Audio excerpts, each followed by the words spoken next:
আমার স্বপ্ন ছিল যে আমি হামজা ভাই আমারে পাস দিবে, আমি ওই পাসে আমি গোল করব, আমি হামজা ভাই ঘাড়ের উপরে উঠবো। যদি আমার এরকম সুযোগ হয়, যদি টিমে থাকি, তাহলে ইনশাল্লাহ আমি গোল করে হামজা ভাইয়ের ঘাড়ে উঠবো, কাঁধে উঠবো। যদি আমার সুযোগ হয় 11-এ বা যদি টিমে থাকি, যদি সুযোগ হয়, তাহলে ইনশাল্লাহ আমি আমার সর্বোচ্চটা দিয়ে চেষ্টা করব।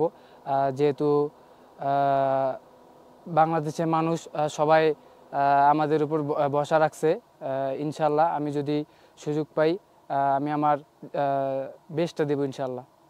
হ্যাঁ, আমার তো স্বপ্ন যে আমি হামজা ভাই বা যদি মানে গোল করার ইচ্ছা আছে আসলে। এখন টার্গেট হলো ইন্ডিয়া। তো যেমনি হোক ইন্ডিয়া ম্যাচটা জিততে হবে। আমাদের দেশবাসী যারা আছে বা দেশের বাইরে যারা প্রবাসী, সবাই আমাদের আশাবাদী। আমার নীলফামারী থেকে শুরু, নীলফামারীতে প্র্যাকটিস করি। ওইখান থেকে আমি যশোর শামসুল হুদা ফুটবল একাডেমিতে যাই।